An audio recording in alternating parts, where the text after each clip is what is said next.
Hey, I'm Marcus. And I'm Nick. We are Working Class Nerds. Cue the intro.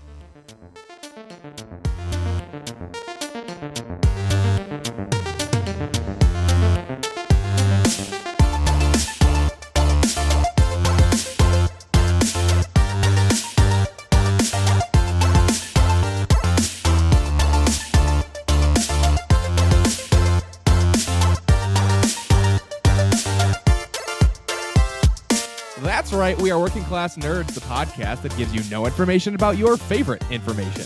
Today is Thursday, August 4th, 2022, and you can find this 163 podcast on Apple Podcasts, Buzzsprout, Google Podcasts, Stitcher, Spotify, and anywhere you can find a podcast in the galaxy far, far away. And you can now find every Working Class Nerds episode on the YouTubes. You can also watch me terribly fail at video games Tuesdays, Saturdays, and Sundays at twitch.tv/MarcusB814. And you can watch me play video games every single Monday night at twitch.tv/NickVern51. And you can find the both of us on Twitter. I am at MarcusB814. And I'm at Nick Vern, that's NICKVR. And in this week's episode, we're talking with Jackie Coe, the community manager for Star Wars The Old Republic. The game that started it all. It actually was. The one game to rule them all. Well, what started it? Was it Max and Seema's podcast and in Utini Cast and SWTOR that started it, or was it The Last Jedi that started it? No. It was the Utini Cast and the Escape podcast and SWTOR, and then The Last Jedi was just the first thing we talked about. Yeah, that's true. But can I put in a request that y'all are just my hype men for every aspect of my life? Of course. If I had that every day, like every morning, like I would just have the best days. Oh, all you got to do is call us. Like, shoot us a quick message. We'll send you a video. It's just the way we are every day. Like, it's Tuesday morning and it's Jackie Coe coming into her cube from the parking lot. Just like jumping off of like structures and everything, like tower driving stuff. I need an air horn. So it's amazing. Can we just talk about how legit Jackie's shelves are with all those games? I know. I see all those Xbox 360 games, and I'm trying to figure out if there's a Mass Effect 2 in there. There's a Mass Effect helmet right behind her. At least that, yeah. Well, I saw that. I'm just saying the game. Yeah. Yeah. Anyways, obviously. Yes. So Jackie, welcome to the show. Thank you. Thank you for having me. What have you been up to this week? This week? Yes. You're expecting me to remember something that happened beyond the last 6 hours? That's fair. Fair point. I can relate. That's why I write it down in the Google Doc. But I people who follow me on Twitter when I'm like just Jackie and not a CM know that I do a lot of cooking adventures. I'm making an attempt to grow a garden, but Texas heat is killing everything, including almost me when I played paintball in Dallas. Oh man, not actually. I'm just kidding. Oh, it was just very hot. Yeah, so I do a lot of food adventures. I like, that's kind of like a love language, I suppose. Making food. Like I'll bring like some bites into the office whenever I'm in there. Sure. And like, you're all my guinea pigs. Tell me if this is good or not. Yeah. That's awesome. My dad's like that too. He like cooks for, now that like my parents are empty nesters, he's just like cooking giant batches of stuff still to like give out to people, you know.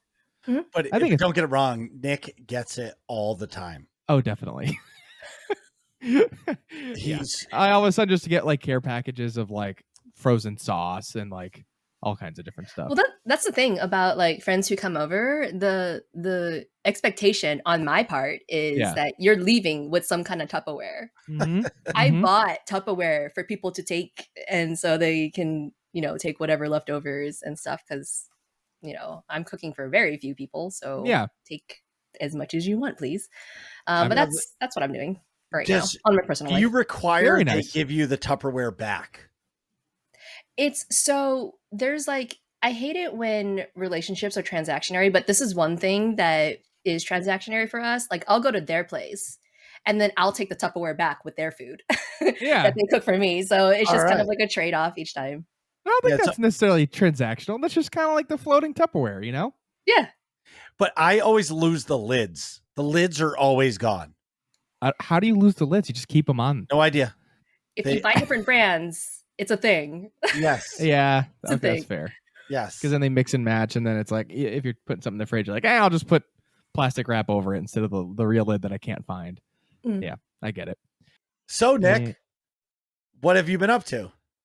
So this week, as per usual on Monday nights, I'm playing The Witcher 3, which is continuing to be absolutely epic. I am... What part am I on? I don't even remember. Well, what I'll say is, doing all kinds of how I know questing. Nick, how I know Nick is in love with the game. He sent me a video. Oh yeah, today. About like different random characters. No, it was so I sent him a video. It was like, why the thing that you picked in this quest is wrong. And like it's this crazy quest towards the beginning of the game that I'm not even going to try to explain, but it's like touches on like Hansel and Gretel myth with like witches eating children, and like this relationship between this Baron and who's a drunk asshole, and his family, who's like you think are the victims but are not really all 100% the victims. And it's like this neither choice that you make in the quest is like all good. Like there's no good and bad. They're all gray. They're just like different flavors of good, but also shitty at the same time. So the video explains it, and I just thought that that video explains like a chunk of it, but right. that video, I sent it to Marcus. I think it was like 8 minutes or something. It was like, hey, if you like half listen to this, you get a sense of like why I really enjoy all the quests in The Witcher 3, because most of them are like that, where like there's no clear cut and dry. You're going to be a good guy or you're going to be a bad guy. Right. It's like you're playing the grays no matter which choice you choose. So like pick your poisons. It's going to be kind of good, mostly not, no matter what you pick. And it's just it makes really interesting storytelling, because as a player you're like, crap, how do I do this? And then even if you save and go back and pick the other option, you're like, I did that in that quest literally, and was like, man, this also sucks. And then I just went back with my first save. But it just makes it really interesting. I cannot get over how giant The Witcher 3 is. Like I'm on the second area still, and I'm like 70 hours in. Like I could easily play 200 hours of this game before I finish the main story. And never mind the expansion, which is apparently like another 80 hours. Well, I think that was why Cyberpunk was a failure, because The Witcher 3 was so perfect. Yeah. But if you look at Cyberpunk, they like broke boundaries in that game, in the way it looks graphically, and like they pushed it to the limit, just like they did for The Witcher. I just think they were rushed on their production time kind of thing. Yeah. It's hard. It's hard to do that. I cannot possibly imagine the amount of time it took to make this game because of how much content there is. Like everywhere. It's crazy. Yeah. It's a good thing Geralt doesn't talk a lot, because that voice actor must be tired. But also outside of video game stuff, well, let me talk about paintball stuff first. Paintball's kicking back in shortly. What are you looking at? I messed up. I can tell you're reading from the. I messed up the sound in the. I'm just changing the. It doesn't matter.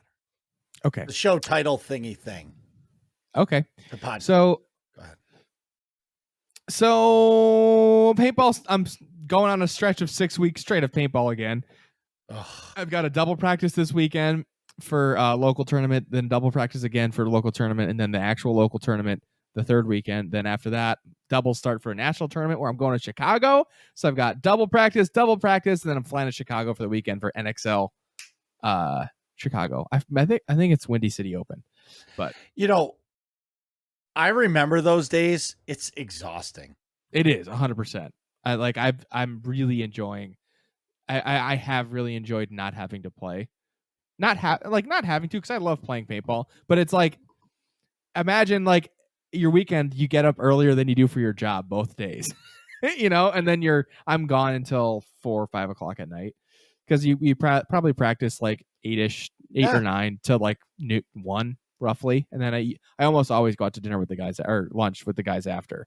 So it's just a long day, and to have that every weekend for now 6 weeks before I have another stretch where I have a break in like October or end of September. That's why so many players, once they stop playing, it's hard for them to go back because they get used to sleeping in or having fun with their fam or like doing that. You know what I mean? Yeah, and it's hard to have like I have a crazy schedule because I'm playing in 2 different tournament series, right? Like if I was just playing nationals, I would not Right. necessarily be doing the 6 weeks straight. Or even if I did play every weekend, I wouldn't have to be there early, like for I structured agree. practices, Yeah. like drilling, analyzing the field, all that formal stuff. It could be a lot more relaxed. But so that's starting up this weekend, starting on Saturday.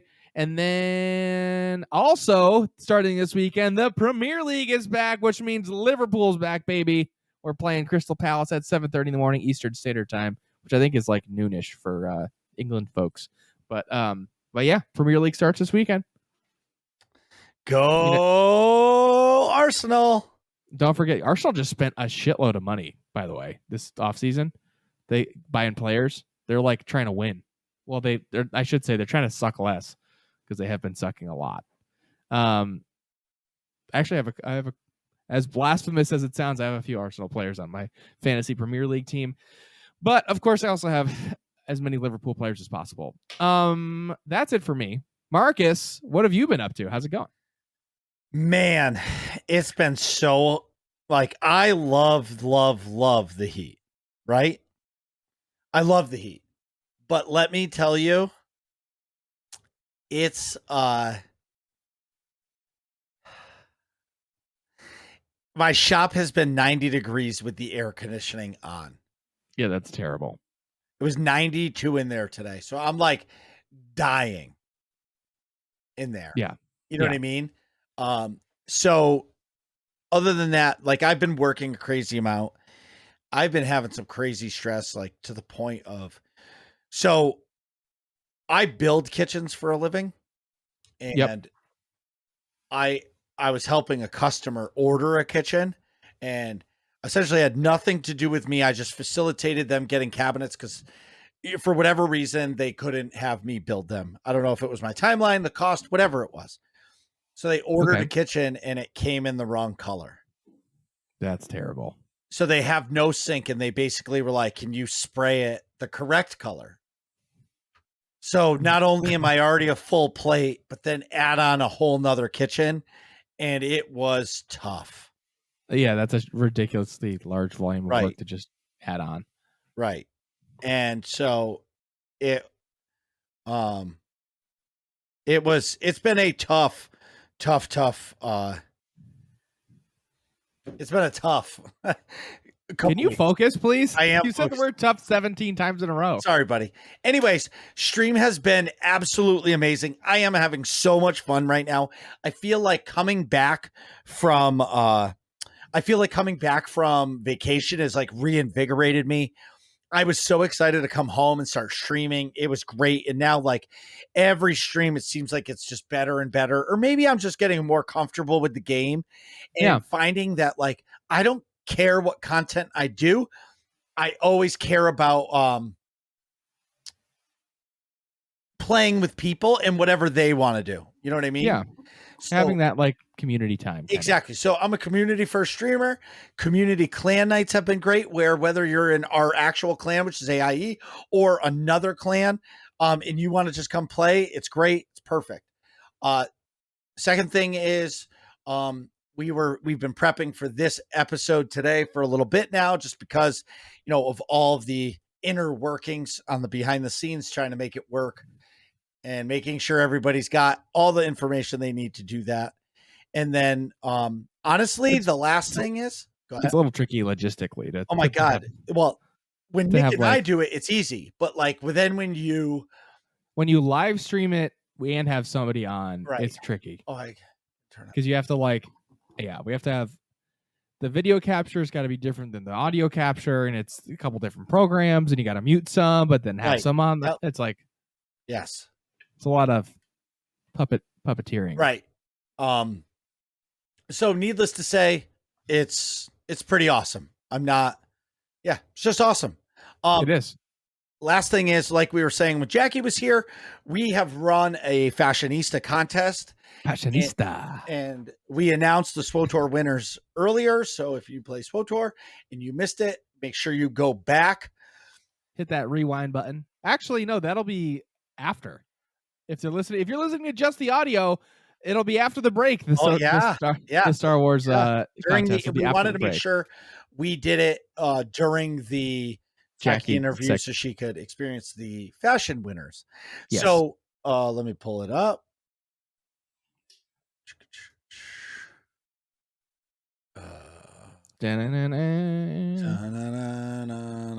Okay. So where is it? Okay. So the winners of the Destiny 2 Fashionista contest, third place goes to our favorite Wabbit, is Master Wabbit. Congrats, Master Wabbit, on the Working Class Nerds mug. Yep. Just again, well, this is the first time you're hearing it. We will message you in the next day or so to get all your information. I'm sure we won't message you tonight, but probably tomorrow I will be messaging. Yeah. Second place goes to Private Skies TTV. Congratulations. You're going to get a nice piece of Working Class Nerds merch. Yes, indeed. And the first place prize for the Destiny 2 contest goes to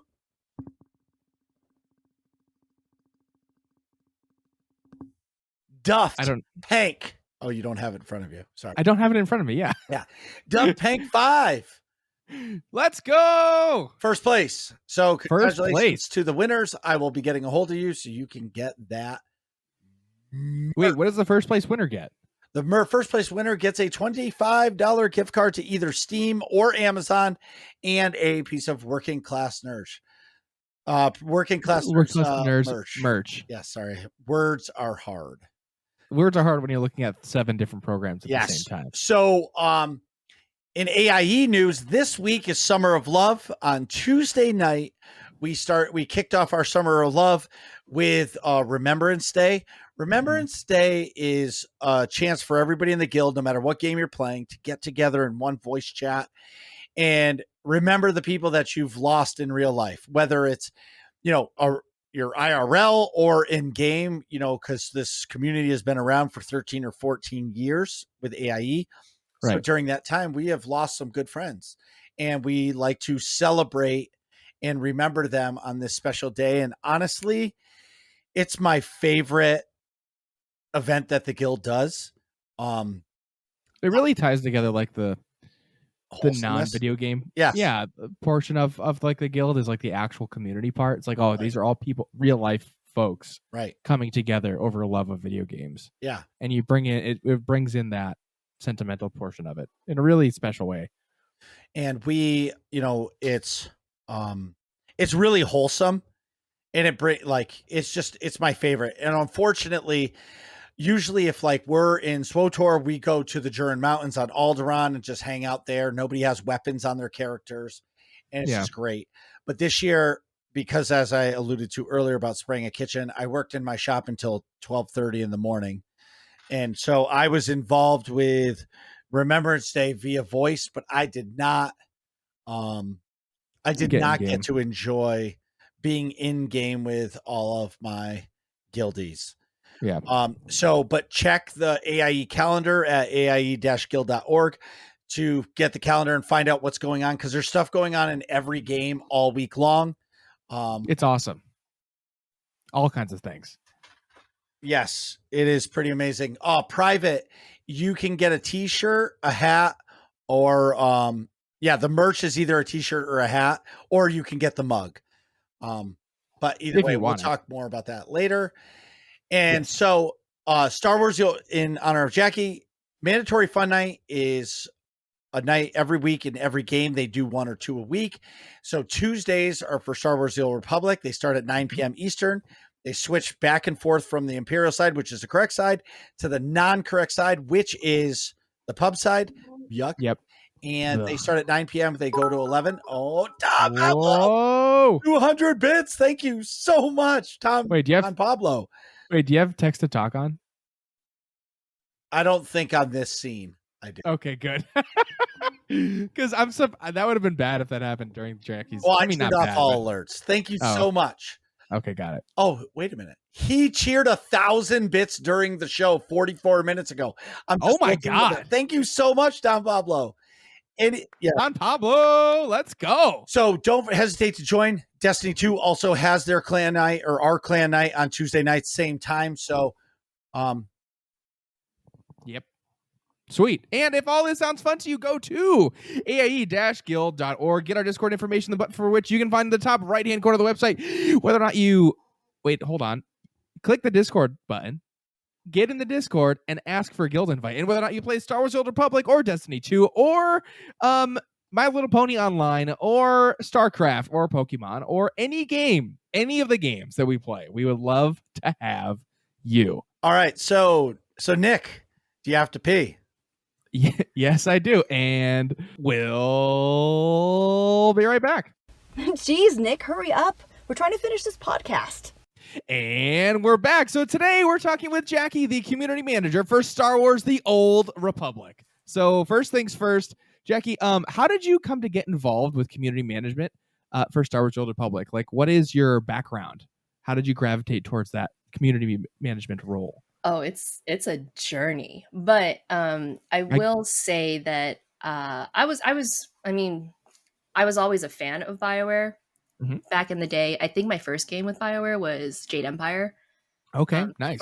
For obvious reasons, that really catered to me, and I loved it, and I loved the storytelling, and so I was just like, okay, this is a company and a team that I really want to back. And but before that, I've been in community management for much longer than that, and so. But I always didn't have the title or the hat of community management or community manager, sorry. And so that kind of started in little baby steps. It was, if I'm involved with a community and I wanted to get to know people, I wanted to build those relationships. I wanted to know more about the person. Like my personal philosophy. And I should preface this. Everything that I say is for me. Yeah. I don't speak on behalf of other CMs or anything like that. It's just sometimes I have to throw that out there because people think I'm speaking for them. Speaking for me, my personal philosophy is that there's a difference between audience and community, or fan and community. With fan and audience, they're kind of just there to enjoy the product. They're there to just enjoy whatever it is that they're getting into. Whereas community, they stay for the people. And whether that is the people who make the product or the people who also enjoy the same things that they do. And so I kind of like that piece of it. And so I kind of started diving into, there wasn't even like community management classes, or it wasn't a skill set that I'm much older than I look. But when I was in school, this didn't exist. Like social media was kind of sort of taken off, and the internet existed, sure, but in terms of building communities, it wasn't really heard of in this sense. Right. And so we're like, what does this even mean? And I started becoming a moderator on forums, a moderator in a variety of different chats, and then like little personal labor of love projects where my friends were doing something and they're like, can you help us answer these questions? Or can you help us like just herd people? And so like over time that kind of like has built up. And quite honestly, like I wasn't even sure if this was something that I wanted to do, but I remember thinking, do I want to go into games? This skill set can be used in a variety of different industries. And so thinking about games, one of my mentors, he was like, network, talk to people of like-mindedness. And one thing I will say about the games industry is if you're interested in a craft or some kind of skill, most of the times, if you go to whoever you look up to, they will open the door and they will answer any questions that you may have. And so I kind of, started networking and getting to know the people in the industry, like all the ups and downs. There are a lot of ups and there are a lot of downs. I can imagine with a role like this. And so it just, I love it. And I know some people can really only focus on the bad because it's quite prominent at times, but it's very rewarding to me. And so long as it continues to be rewarding to me, I will continue to do it. I will say, though, I don't think it's healthy for someone to be a CM for 10 years. Yeah. I think Yeah. some point you kind of have to move on and do something else because it does take a toll. Yeah. But with that, I mean, I'm having a conversation with the both of you, right? So Right. that's something that's rewarding to me. That kind of makes up for like mean comments, people who want to attack me on a personal level or something like that. Like, I'm just like, you know what? This is cool. This is why I do it. I actually see in chat. I'm not sure if they're still here, but Emrys Gaming, I had a lovely moment with this particular creator for 7-1, and it was just such a wholesome moment that I'm like, oh my gosh, the stress of the last 2 weeks just melted away. I'm like, oh, that's the kind of stuff that I really enjoy, and that those kind of moments are what bring me a lot of sense of accomplishment. Yeah. In a role like this. So it's been a long journey. Like, I've been doing this for 8 years, something like that. Yeah. Wow. So how did you end up with the SWTOR team, and where were you prior to? Do you remember how I said I was not working? So we actually, I knew a couple of people already on SWTOR. It's just a fact of the business. Like, you just run into people. So I already knew some people from the team. Funny enough, I actually ran into Musco twice prior. Really? Or something like, like over the years, it's just like our paths just happened to cross because we had like circle of friends that were very similar, things like that. So that's kind of how like that initial connection happened. And prior to that, I was with Rooster Teeth. Yeah. So that's kind of like the background. See, I knew there was somewhere prior to. There's got to be there always has to. Yeah, there always has to be somewhere else. And just for the record, Red versus Blue is amazing. It's good. It's good. That's Marcus's favorite Rooster Teeth content, I think, from back in the day. So, can you explain what community management is? If somebody's like never heard of that before, potentially. Well, I can in like 2 episodes, maybe. But I will say that there are different types of CMs that exist. Okay. Not every CM is going to be like me. I'm a little bit more public facing, and I'm a little bit more accessible. Some CMs are purely data driven. They do a lot of reporting. They do a lot of numbers. And if I see too many charts, spreadsheets, I will shut down. Like, like that's too much. Like, I like the squishy feeling kind of stuff. But it's, in a nutshell, being a CM is bridging audience, fan, viewer, community to company, and whatever that means. And that's external. I also place a huge, I place a huge priority on internal community as well. And that's my team. That's specifically my team, like SWTOR team as a whole. And then by extension, BioWare. And so that is also, again, speaking for me, a type of community management, because they have to talk to each other too. Right. And especially in a world where we work from home, that can have its own hurdles and obstacles and difficulties. And so, and even then, even if it's not like pure business talk, I'll send a message to people. I'll be like, how you doing? That's literally it. It's just checking in and knowing that someone on your team is just like thinking about you, like that. I place a lot of value on that. And so that you all see what I kind of do publicly. There's certainly much more that I do behind the scenes, but I also put in the same amount into my team as a whole as well.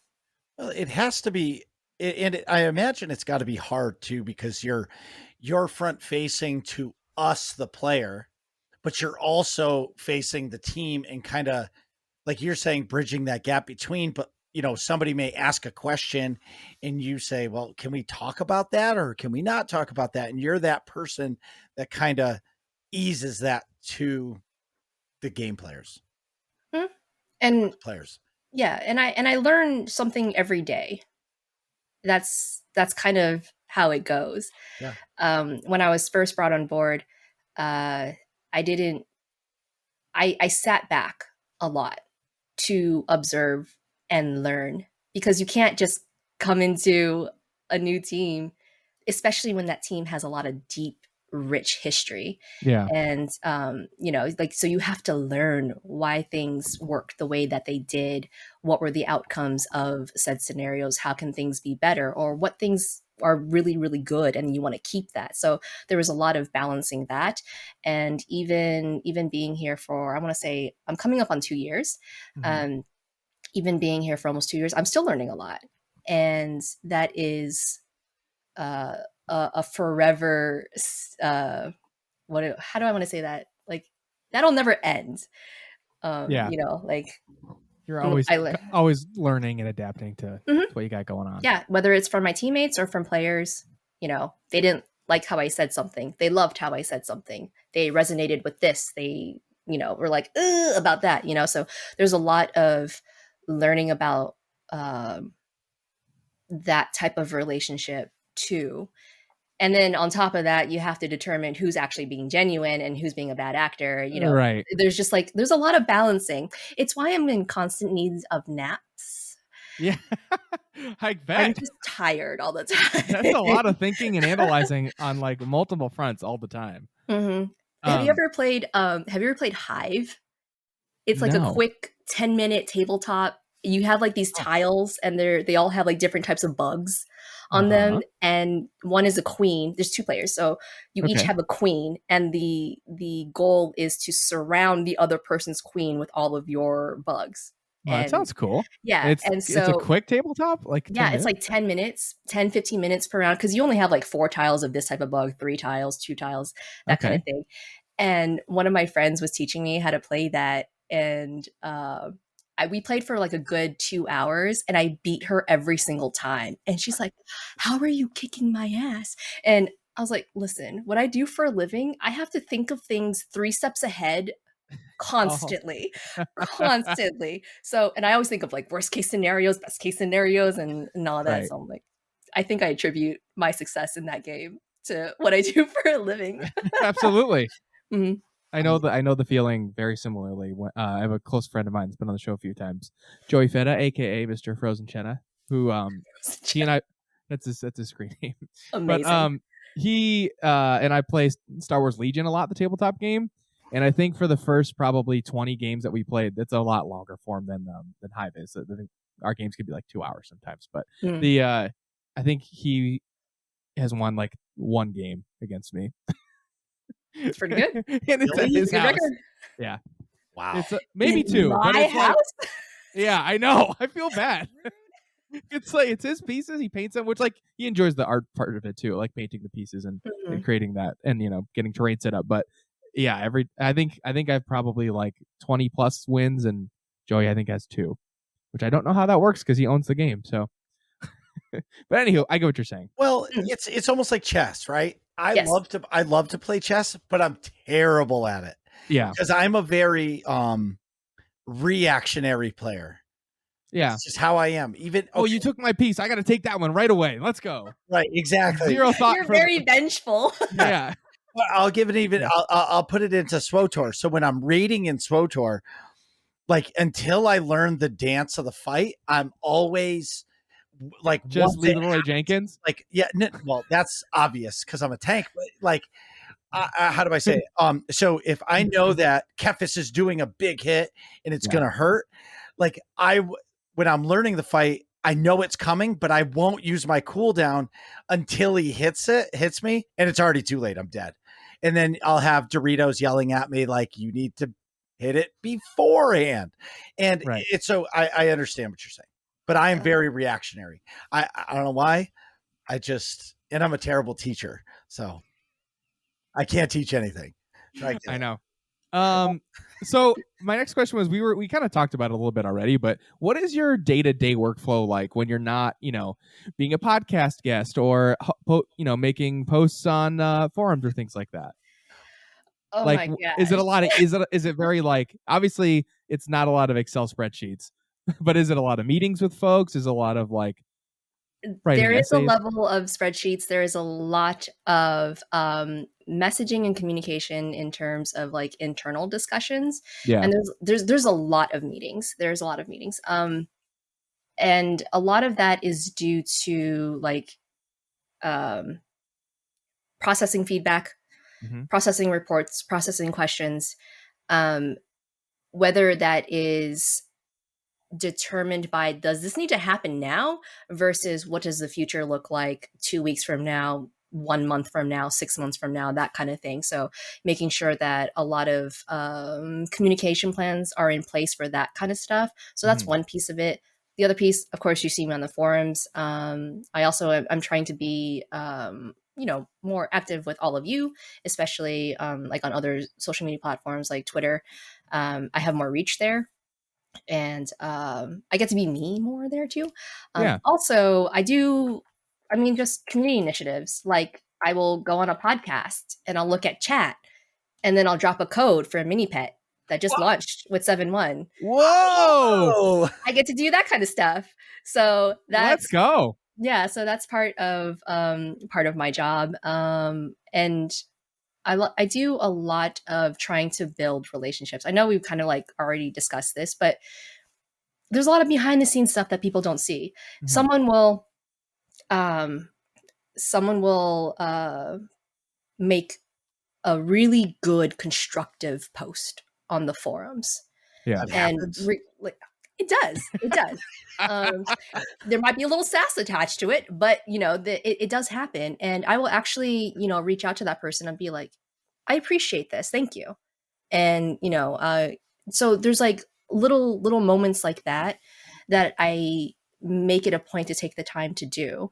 Yeah. And of course, those are kind of like behind the scenes things. And so not everyone sees that kind of Yeah. stuff. So But yeah, anybody out there, if you made a post criticizing SWTOR on the forums, no.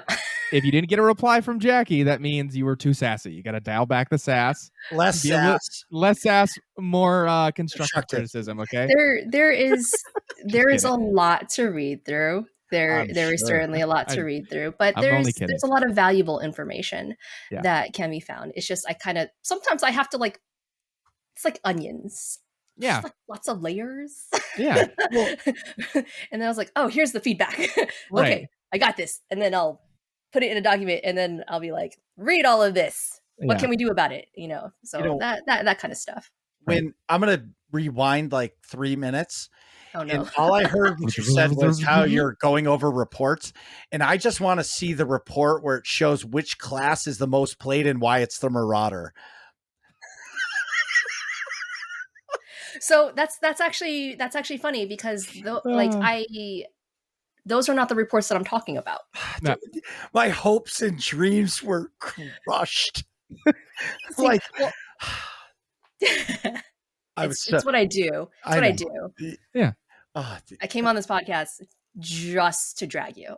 so Of course, you got to keep Marcus's Marauder ego in check. Mm-hmm. sad. I just sad. Anyways, I don't have anything else. So I guess what is your workflow for you like after the release of an expansion versus game updates and patches? Yeah, what is that day to day like? I'd imagine it's a little bit different vibes. It's actually the two very things. similar, Oh, okay. but it's volume that okay. changes. Yeah. And I this past expansion was my first with this team. Right. And I've had a couple of patches and game updates with this team as well. So there's, again, learning a ton of stuff. But the process is very similar in that, you go through a round or rounds of PTS, which is our public test server, Mhm. where players can see the new content that's coming, offer feedback, and things like that. And I also process a lot of sentiment reports, like what are people saying? Where are they saying it? not really in terms of how they're saying it, but there's a lot Yeah. of filtering and parsing through a lot of that. And so, how do they feel? Why do they feel this way? Mhm. Going through feedback, bug reports, triaging those. And I'm part of many conversations. One thing I really like about this team, sorry, tangent. One thing I really like about this team is that I have a voice at the table, and they encourage that voice at the table at all Yeah. times. And so, when it comes to speaking for the players, and also vice versa, speaking for the team to the players, I'm very fortunate that I have that ability and power to do so. So they're actually really, really similar. And it's just with an expansion, you have a lot of stuff coming out at the same time. And so Yeah. therefore you have a lot more that you have to process internally. That makes sense. But yeah, 7.1 just went out. Woo-hoo. Yeah, I I was typing some messages in our like group, or in our Slack, and I was just like, I am revitalized, and it was so good because it was just so nice. And I spent the day hopping into, this is another thing that I do as part of my job. Yeah. I will ingest all of your content. I'll hop into some streams, and it was just nice having that moment with players. Yeah. And there's just like a lot of cool stuff that came out. So I'm like, oh, please, I want you to experience this along with me. A lot of those types of moments. And yeah. Speaking of experiencing things, I'm going to jump out of order slightly. Oh, What is no. your no, just one. What is your favorite thing to do in Star Wars: Old Republic, like as a player? Okay, so I'm answering as a CM or I should say, I'm answering as someone who has a CM brain. Okay. So Duly keep noted. that in mind. I'm very different.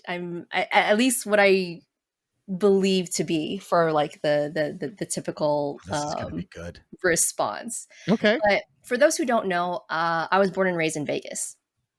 Very cool. And so I moved for a reason, but that's a different conversation.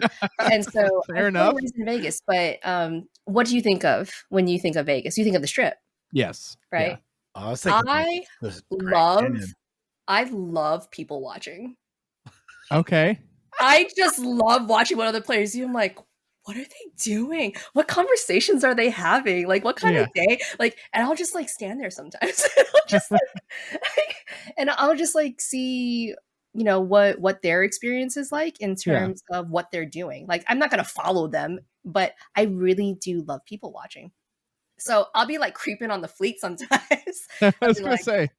there's a dance party going on over there, like just things like that. So I very much enjoy. I love seeing the outfits. I love seeing the behaviors and people just like running around and it's just, I don't know. That's I feel like that was something that was very Vegas of me.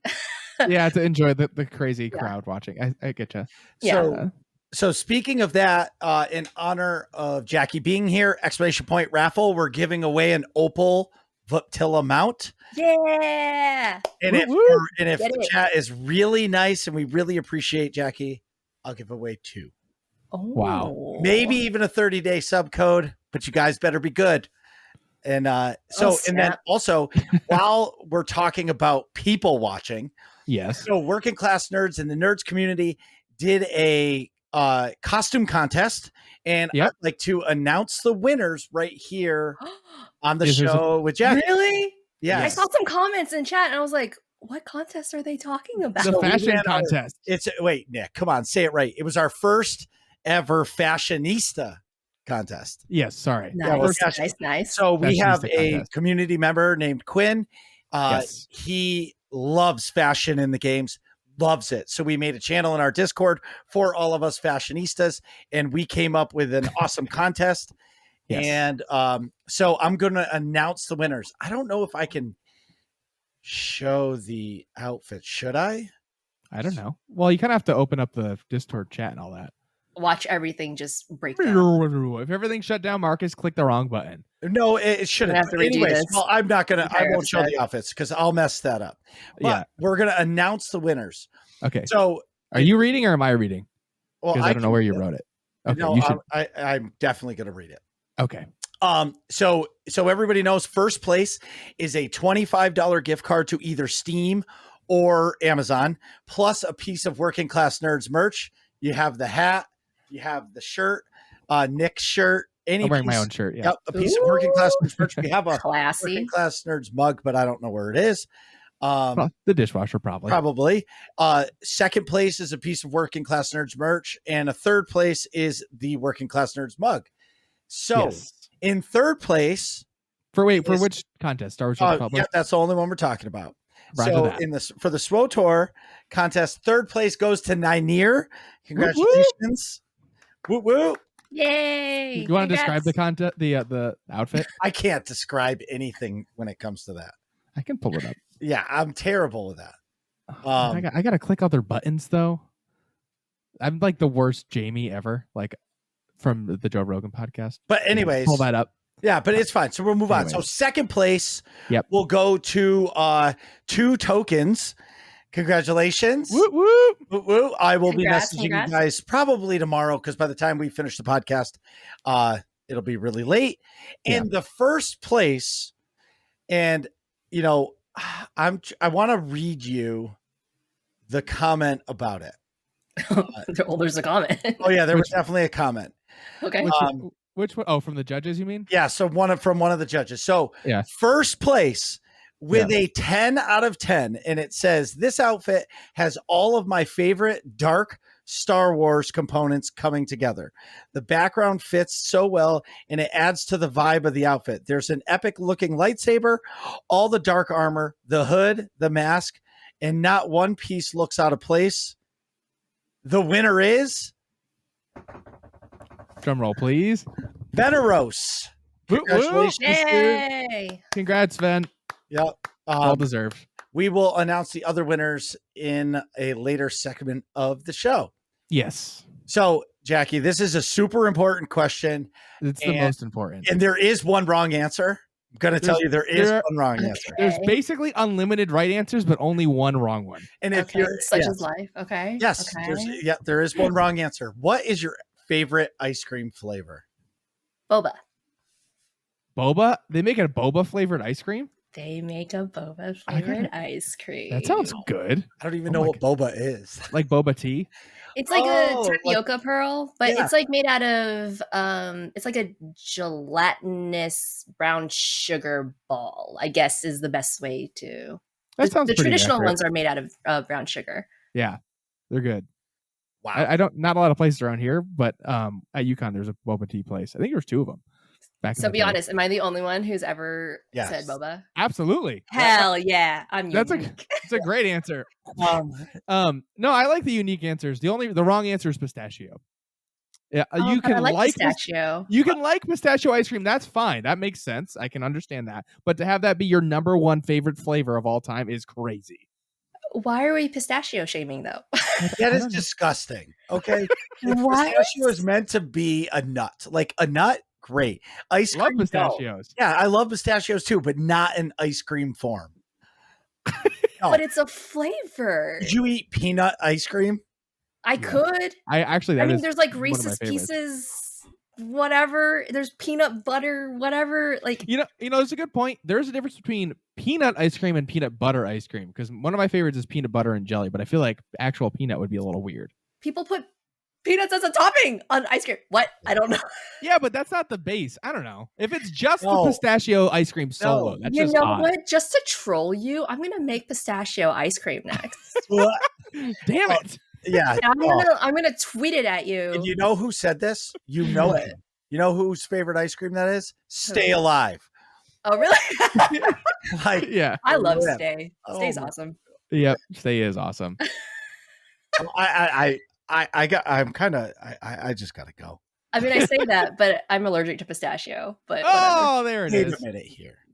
You're Huh. defending pistachio ice cream, and you can't eat it. Listen, Well, I'm allergic to there's chocolate, no but pistachio it's still shaming good. in this house. Come on. That's What? You love pistachio. You love pistachio. uh, Pistachio macarons or whatever. yeah. Jackie's house is a lot more ice cream inclusive than ours, I guess. Yeah. I'm a community manager. Right. Every flavor on the menu has a place in Jackie's house. All right, moving on. Did y'all Sorry. do the giveaway, the raffle? Did you do the thing? Oh, do you want me to now? Oh, I don't know. I was going to wait until the end. Oh, okay. Do you want me to do it now? No. This Are you is doing- your show. I'm a guest in your household. I'm not watching chat at all. I'm not going to turn on the chat until the official interview is over because I will I'll Get be gone. distracted. Yeah, I'll be gone. Streamer mind. That's a good point. So what is it? Make sure you do exclamation point raffle in order to get a ticket. Yes. To win Exclamation point a raffle. Opal. Yes. Wait, is it exclamation point opal or exclamation Oh, point raffle? Raffle. Exclamation point raffle. Are they typing in waffle? Are they doing it? Because that's what our community does. It's a meme. Waffle. Yeah, it's a meme. I'm gonna have waffles for dinner now. And that's why there's a waffle emoji now. Or It's or amazing. emote. Yeah, Claude says waffle. Yeah, so they troll me so hard and they send me pictures during stream of waffles. And yeah, moving on.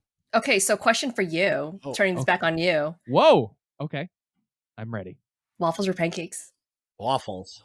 I most of the time waffles. Yeah. I like both, but if I'm gonna have a cakey breakfast food, I'm typically gonna pick waffles. Like if we're at the buffet or something and they're both there, I'm gonna go for the waffle. Pancakes or French toast? French toast. Also French toast. I just had to see. Okay, I'm done. All right. So Can I I'm throw you a real curveball? Marcus, go ahead. You first. So the reason why for me is because when I was younger, like 17, I was living on my own and I was so broke. And for like 2 weeks straight, all I could afford were I bought 5 boxes of like, what's that company? Bisquick? Yeah. Or like Bisquick pancakes. And I ate pancakes, breakfast, lunch, and dinner for like 2 weeks because I was so poor. And that's all I had in my house. So like, I'll eat a pancake, but that will always be the last syrup product ever I eat. Yeah. There's other choices. That's fair. Yeah. Okay. Well, I was going to have a slightly cheerier story. Oh, tell me. You talk about crepes. No, crepes are great too. Don't sleep on crepes. You can do savory or sweet crepes. But I was going to say, you ever put peanut butter and with your syrup on your cakey breakfast food, waffle or peanut or pancake? Do you guys hear this? I know. And I'll You throw all guys the nut absolutely blasphemy earlier. No, Nick. Get Oh, out. see, I do that. Waffles or pancakes, I put peanut butter and syrup. Really Jackie, sugar it up. waffles or pancakes? Me? Yeah. Yes. Waffles. Although I eat them, I guess, in a very odd way to some people. Okay. Well, How do you eat them? I don't have like a crap ton of toppings on them. I don't have like fruit and powdered sugar. I just, you get the waffle. Yeah. You break it up into 4 pieces and then I'll dip it in syrup and eat it like a chip. Oh, that's normal. That's not that crazy. Is You it get- normal? Yes. I get really crazy stares sometimes. I mean, like people do that with French toast all the time. That's what French toast sticks are. so my kids Dippable that's what French they toast. do. Oh yeah, cut sticks. strips. Yes. I cut strips of the French toast for my kids, and they eat the pies, the triangle shaped waffles and dip. Ah, perfect. I don't. All right. I like watching all the little cracks, all like the little holes fill up with syrup. Like So an ice each cube bite tray? is delicious. But syrup and Yes. okay. All right, moving on. Meanwhile, back at the ranch, See what they've done to us? This has become a waffles stream. I know Did it, and I didn't even do it. there is no Star Wars: The Old Republic. It's just all waffles. All waffles. So, okay, back to Star Wars: The Old Republic. So, in 7.1, the new Manon Daily area was released. Obviously, what can you tell us about the cool things that we can do that we can be doing there? Outside of what I already talked about on the stream. That's true. That's okay, fair. I'm Fair just enough. kidding. I'm just sassing you. Don't worry. I'm gonna get very sassy. The more comfortable I am with you, the more sassy I get. This is a very sass-friendly environment. We're all about the sass and all about the sidebars. So please continue. Yeah. So obviously, new area that you can experience again. Go Yes. sightsee. It's beautiful. Like if you actually take the time to look around and see the environment, like our environment, like all of our artists did absolutely phenomenal work with putting this place together. So it's I live for it. It's beautiful. But I will also say like the rewards that you can get like from the reputation vendor, that turtle is going to be mine. I'm not there yet, but that cerulean mini pet turtle is going to be mine. I think it's 250,000 credits. So that's like there's new weapons that are gorgeous and super pretty, and there's new armor sets. Yes. So there's a lot of stuff that you can obtain, and I think you have a healthy amount of dailies and heroics to do. Yeah. So, but again, my personal favorite is actually look at the environment that you are in because it is so beautiful. It's one of the reasons why I really love the best view in SWTOR contest that we did last year. Oh my god, that was a year ago? That was last year. Oh my god. Wow. Yeah, so but that was one I love seeing everyone's screenshots. Like it was just like, god, this game is so pretty. Yeah. So yeah, there's a lot that you can do there. It just depends on what kind of player you are. But me, I like to stop and look at the flowers. That's the kind of person that I am. Yeah, like to observe the environment, whether it be the people in it or the flowers or artwork. That's awesome. I love the nightlife. I love going to Nashada because it's just like, I don't know. That is probably my favorite part. My favorite place in all of the game. I love Nashada. There's no R in it. What are you trying? Are you trying to say it like a Boston accent or something? Just Nashada. That's what I've always called it. I can't use the R. You're gonna Pakika and Nashada. Yeah. Like, what are you going for there? Yeah. Yes. Oh my god. I've always done. Always. So when I was building out the presentation for the 7-1 live stream, I kept on missing that second A in Nashada, and Musco kept catching me on it. He's like, "You forgot the A." I'm like, "Damn, double A." It's like every single time. It just evaded me constantly. I was so upset. It's I see it in my brain, but it just doesn't, TDA. Yeah. So I got it. That was funny, I think. I'm just going back to when you were talking about people watching. You are correct, because you'll be on the fleet and all of a sudden there's a half naked dude, a type 4 body type dude running around in just like a Speedo. And I'm like, why? And I actually blame Musco for that. I'm like, Musco, why would you put that in the game? I say that all the time. And I just don't get it. But people watching is great. I love it. Max and Seema call it the big fat streaker. Oh my god. The other thing is, this is just a sidebar question. When you watch Twitch streams, like other streamers, I'm going to give an example. Like probably the most popular, in my opinion, raider right now that I'm seeing is Cattails. Do you know who that is? Mm-hmm. Okay, great. Yep. So watching her stream, do you watch the chat more or do you watch the content more, or a little bit of both? I have to do both because that's how my brain works. Mm-hmm. But if I were to choose between the two, I would probably lean more towards chat. Because of the type of role that I have, more often than not, people will offer their feedback. And, again, peeling off the layers sometimes, and I'm like, oh, this is actually like a really good constructive piece of feedback. And then I'll kind of like throw that in a document somewhere or something like that. And so I'll probably lean more towards chat. However, if the vibes are good, the feedback is really good, and then I feel that giving the team the VOD of that particular stream, like, because they'll see things that I don't have those eyes. I don't have that perspective because I don't do the building.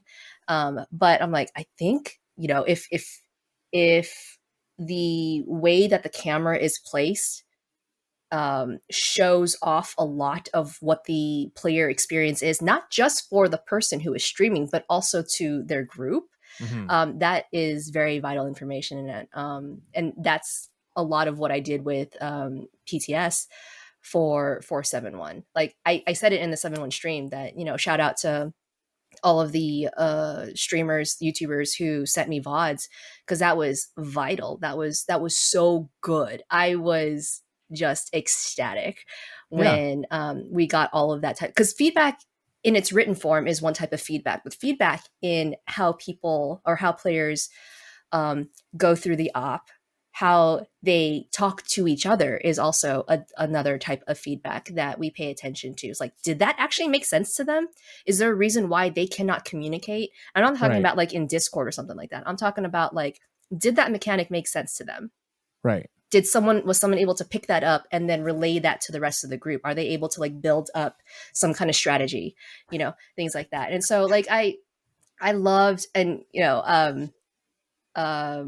oh my gosh, Sense Sterling was one that I adored watching, because that was a very fascinating perspective, seeing him going from, I don't have a raid group, but let's just go for it. And then going from that moment to actually seeing them down IPCPT, like months later, I was like, oh my gosh, this is such a beautiful moment. And I was like in my living room cheering and screaming, like, they did it! So that kind of stuff, like, really. What was the question? I forgot what we were talking about. But anyways, Mark said a sidebar question. Yeah, it was just a sidebar. I don't even remember what the question was. Oh, if you're watching a streamer, like, are you focusing on the chat or the content? Yes. Answers. So, like, if you're watching Cattails play, are you watching her content or are you watching the chat? That's what I was saying. Mm-hmm. Yeah. So leaning more towards chat, but also if I feel like what the stream is actually showing would give some really good information to the team, I'll send them the VOD. I'll be like, hey, you might want to check this out. Timestamp here, timestamp here, timestamp here. Have fun with that. Whatever you can take from that, go for it. Good luck. Yeah. Good luck. Have fun. What are you most looking forward to in the future of SWTOR? So I'm gonna be very careful with how I say this, because I don't want someone to take me out of context. Okay. But I am looking forward to how things will be moving with the names that were announced with Charles's departure. Mm-hmm. I'm very sad about that, by the way. I have cried 3 times, but I am really looking forward to seeing the team move forward, and the way that we talk to each other, the way that we tackle obstacles and hurdles. And so I know that's more behind the scenes and that's not very player facing, but that translates into something that is player facing. Yeah. I'm going to use an analogy in like, we love Charles in every way, but it's like when you have a star shortstop playing baseball and he signs a 7-year contract, right? And then his contract is over and they're like, hey, we're going to give the another group of people a chance, and they want it so bad.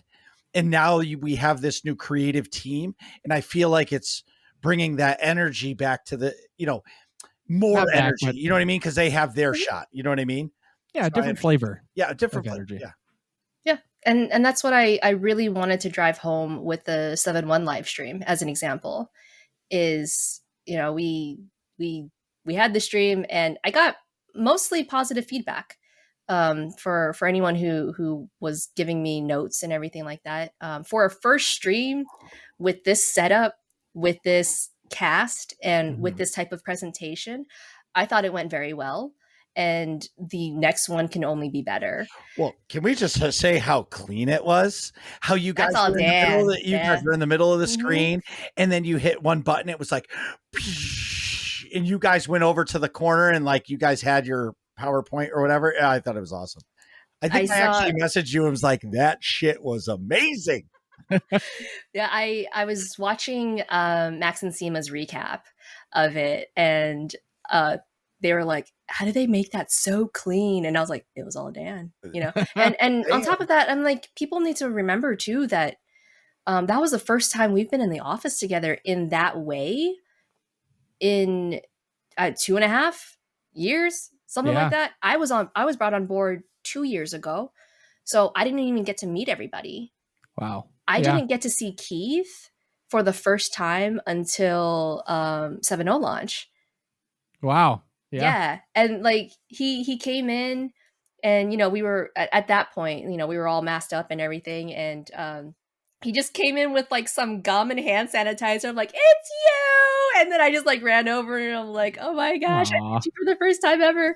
And so it's it was revitalizing for me too, to have a stream like that. And yes, I think there are places for improvement, sure. But I thought it was really good, and I was really happy with how it came out. And I'm like, okay, now I can do this and I can do this. Now that I know that I have the capability of doing this, I just went back to seeing like, who else wants to go?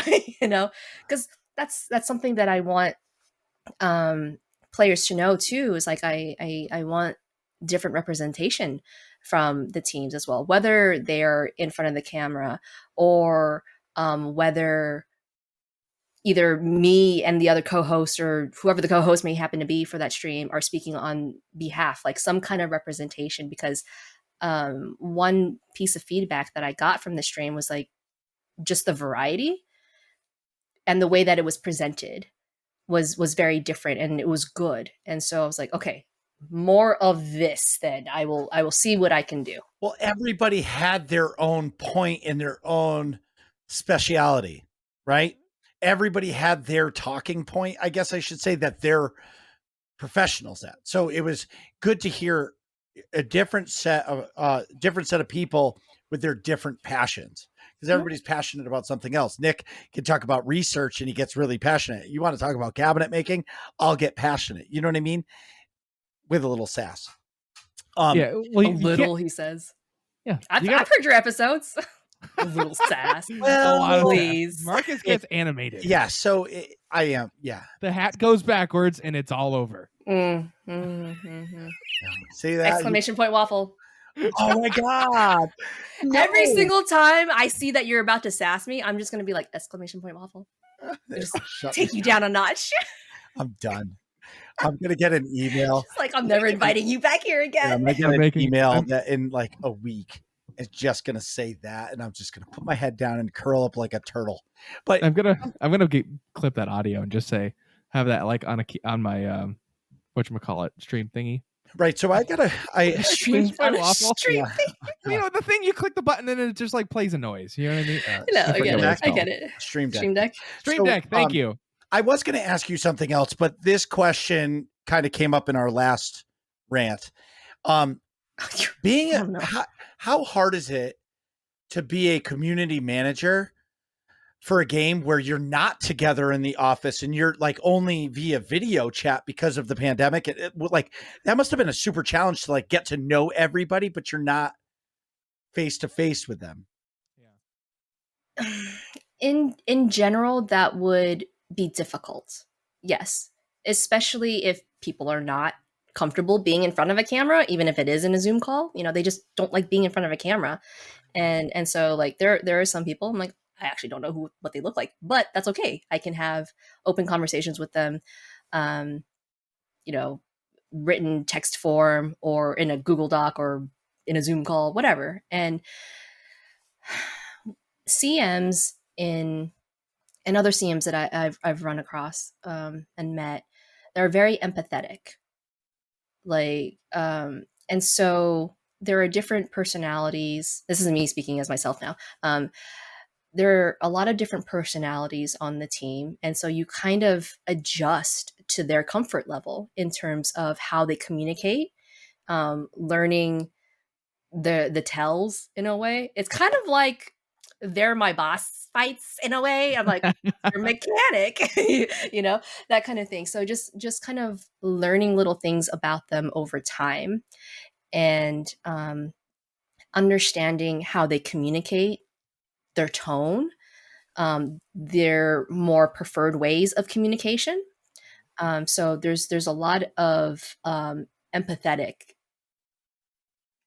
How do I want to say this? There's a lot of empathy that's involved with wanting to not cater, but kind of like build up and uplift the internal community.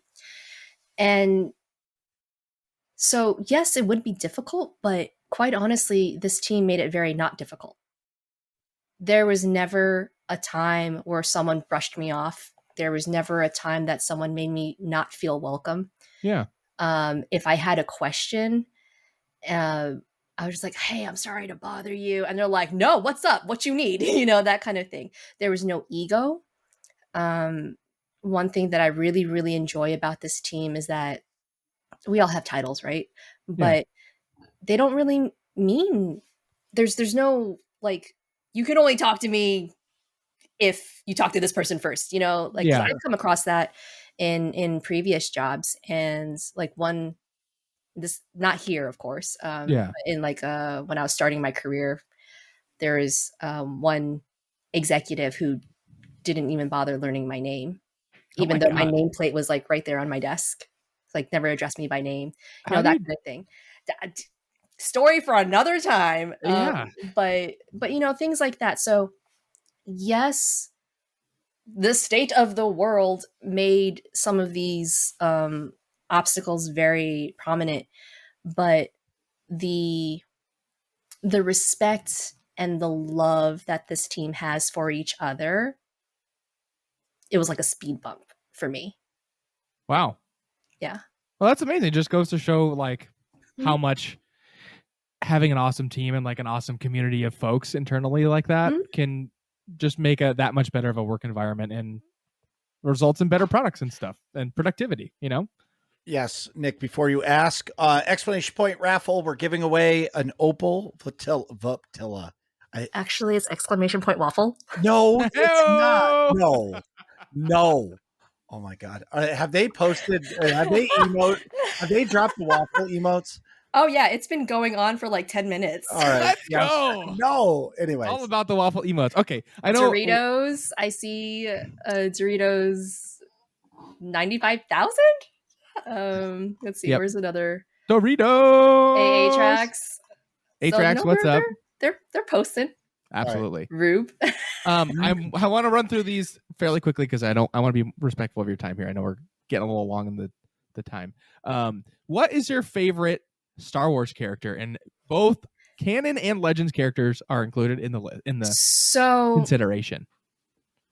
I'm gonna say I'm giving you story time, by the way. Okay. And also, I don't have a favorite, but I will give you a top 3. Okay, fair. Mount Rushmore, as I call it. Yeah, like I just don't like, because favorite means above all, like one of my favorites. Like I don't have a favorite band. I don't have a favorite genre of music. I don't have a favorite food. I love a lot for various reasons. And so Rose Tico is kind of like, I thought she was charming. I loved seeing her. And I think the reasons are pretty obvious why. But when I found out, I was cheering. Because that is so important to me. And fun fact, when I was at Celebration, I actually got to see her. Oh, that's cool. And it was a complete surprise. Like they were just like, Kelly Marie Tran's coming out. And I was like, what? And then I started crying. And it was like, I was actually next to Charles. And he got to see me with my crazy eyeliner all over my face. And but no, it was so nice seeing her. And so that I'm going to tear up just thinking about it. But yes, I absolutely loved her character. And we could probably go into another episode about that. But she is definitely in top 3. My second, and I know somewhat divisive, but Vice Admiral Holdo. Whoa. Ooh, okay. I thought, and the reason why she's top 3 is because of how much of an impact that left on me when I saw that on the big screen. And like, I know the movies are quite old right now, but just for the sake of like not trying to spoil anything, that left such a huge impact on me. I kind of gauge my favorites or anything like that in terms of how much of an emotional impact it left on me. Sure. And it was incredibly strong. And so I was just, plus my favorite color is purple. I was like, it was meant to be, and so that was my second. So the third one is actually more on a sentimental level. Okay. And so Big's Darklighter. Wow. There's a Okay. reason for this. There's a sentimental reason for this. And so we all know who he is, right? Yeah. And so this is story time. And I don't think I've ever spoken to anyone about this in this audience. Okay. With SWTOR audience. You heard it here first. I had to give you like some kind of exclusive, right? And so so many years ago, I became friends with an author, and she was looking for a voice actor to narrate her books. She found the voice actor, and I was actually kind of like friends with him as well, like friends in terms of we knew of each other's presence on like on Twitter and everything like that. Okay. We don't live in the same country or anything like that, so it's like, hey, what's up? Let's talk about dogs, that kind of thing. And so that's the kind of friendship that we have. And so they're going through this this narration process, and then he was like, I need help pronouncing certain words in Japanese. And I was like, okay, I got you. And so I, recorded a couple of lines that he needed help with the pronunciation, and I sent it off to him. And I was like, good luck, have fun. I look forward to hearing the book because I love his voice. And then I get an email, and I get an email, and it says something, I'm paraphrasing. It was like, hey, Jackie, I just wanted to say, love your voice. Thank you so much for your help. That really, really helped us a lot with these lines, and I wish you the best of luck. And it was signed by Garrett Hagan. Whoa. I know. That's so cool. I know. And so I was like, oh, holy crap, I can't top this. Because That's an awesome his moment. company was the one that was producing the audiobooks, but I had no idea. Right. I just got some random email. I'm like, what? And then I was like Googling more. I'm like, no way. So that's my third top three for Awesome. sentimental reasons. Yeah. All Do you know right. Do you know Marcus or I's? I'm sorry? Do you know Marcus or I's top favorite? I think mine's like long-winded and Nick, not you that know interesting. you can just say the two words and drop it, but Nick doesn't. You don't have to give the full kabuki dance, because every time Nick says his, he's like, all right, I'm going to be really short, and it's like an 8-minute explanation that everybody already knows, and it's hilarious. All right, I'll just say the title. Darth Bane is my favorite Star Wars character. Marcus? R2D2. You're consistent. I remember we talked about this at one point, Yeah. like a year ago. Yeah. So it doesn't shift. It doesn't change over time. No, but because it represents me. He helps everybody. He doesn't need the force. He's always willing to be there for his friends, family, or anybody. And he just wants to be there, and whatever fashion, whether it's supporting or helping. I don't know, though. I think R2's sassier than you are. I don't know. Marcus is pretty sassy. I think that fits perfect. Especially if I forgot which piece of Waffle. I think Cogs knows. Cogs wrote, he wrote exclamation point waffle. Let's go. He knows what's up. It's all about the waffle. Raffle to get yourself in the contest, and then waffle to troll Marcus. No, I can't see chat for now, so it's great. I know you're gonna scroll through it later. No, yes, I will. All right. Is it my turn to ask a question? Yes. I don't even know anymore. What is time? So, what do you think about R4? Which boss is your favorite and why? So R4 is the first op, because I'm baby, right? I've only been on the team for coming up on 2 years. That's and crazy. So R4 will always hold a special place in my heart, because I got to see, not in terms of like it being built, but I got to experience it with the players with like PTS and everything. Yeah. And so that, like, the firsts are always going to stay with me. So yeah.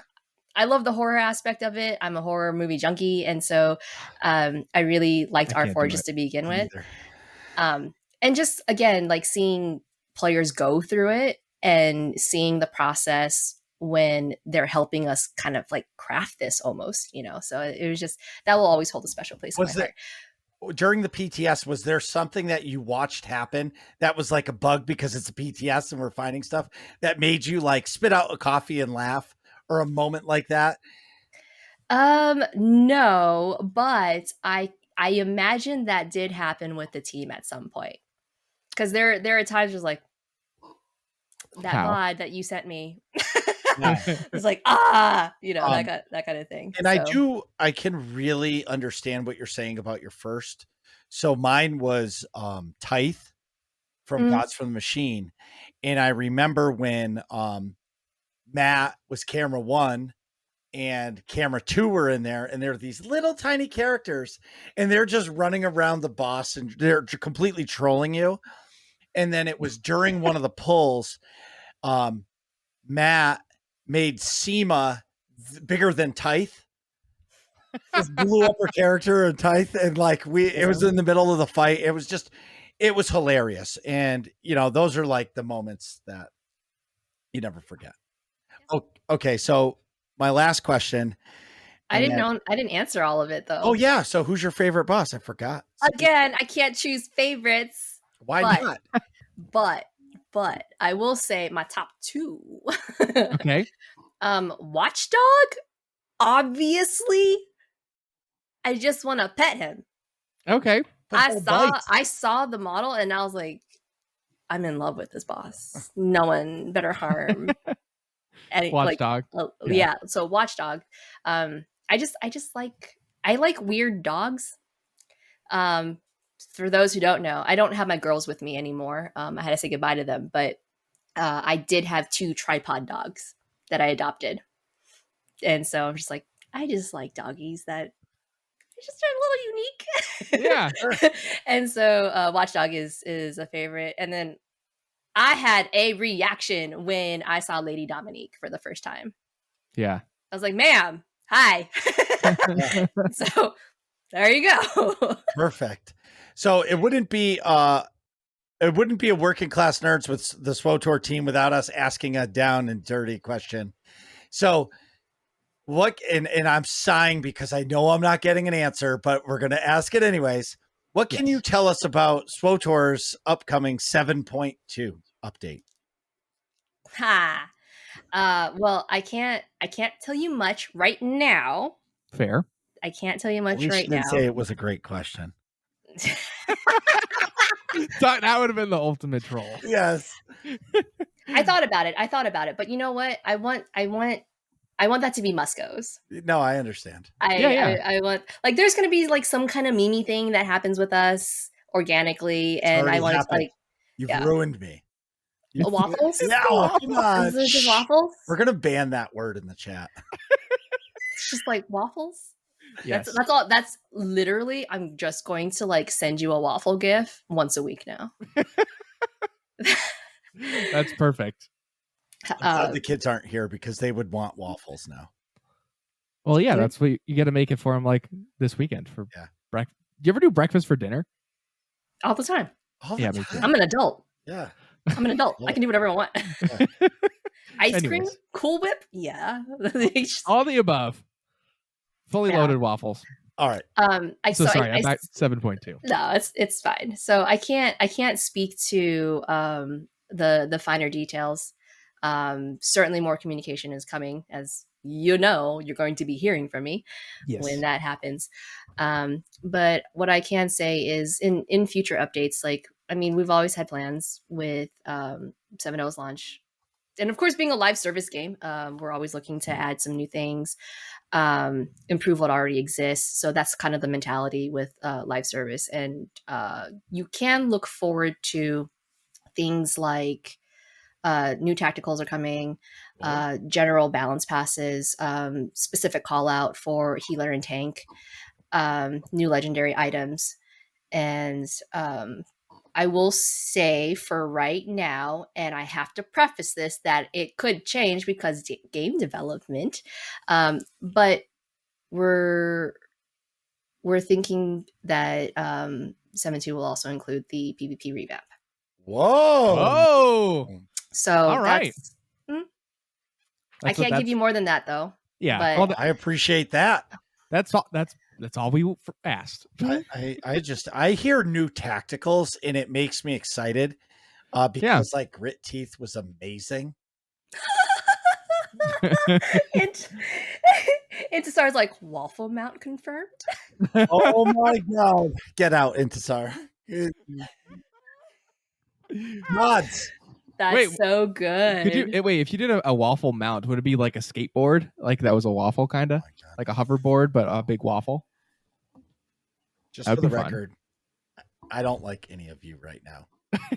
It's all right. Feelings mutual. I'm just kidding. Hey-o! I'm just kidding. Jackie's officially comfortable with the working class nerds. And with that. All right. So everybody, we are going to thank Jackie for coming, but we're going to give away this opal. So you have to be in chat. You have to respond within 1 minute or we're going to give it to somebody else.